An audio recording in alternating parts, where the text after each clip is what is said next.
This thing sucks, and that's why I like it. Now, calm down, boys. It's not gonna suck what you think. This thing sucks nipples. Now relax, ladies. Keep your shirt on. Before you go clicking the Amazon link in the description, dump some cold water on your head. Talk about brake bleeder nipples. Today we're talking about bleeding motorcycle brakes. And that's why I want to talk about this tool. This is a vacuum bleeder.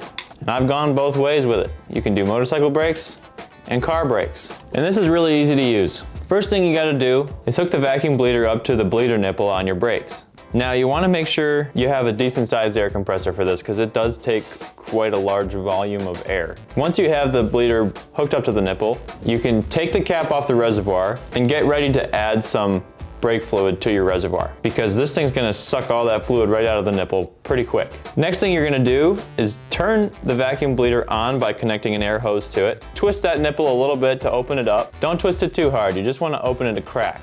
So when the vacuum bleeder is on and the nipple's cracked open, it's gonna start drawing fluid all the way down through all the brake lines, through the caliper and out. So you wanna keep an eye on the reservoir and make sure it doesn't empty out because if the reservoir goes empty, you're gonna suck air bubbles in, and that's gonna undo all the work you've done.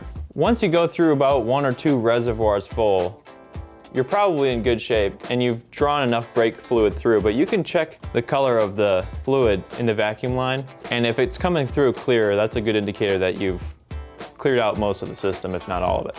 You might be getting air bubbles in your vacuum hose, and that might just be air that's slipping past the threads on the bleeder nipple. Just drip a little bit of engine oil around the threads, and if the bubbles stop, then you know that's where the air is leaking through. Once you have a solid feed from the caliper and you're not getting any more bubbles, the fluid's coming out clear, at that point you're good to start wrapping up. So twist the nipple closed and then turn the bleeder off. Don't turn the bleeder off before you twist the nipple because then you leave it open for air bubbles to get back in through the nipple. Once you've done that, you can close up the reservoir, make sure the fluid's topped off, and you're good to go. And it's just that easy. This thing makes everything easier. No more pumping the brakes and twisting the nipple every time you pump the brakes and that complicated procedure. No more of that. You just gotta get your vacuum sucker turned on, which is the only thing that should be turned on by this video, and get that nipple twisted open just right.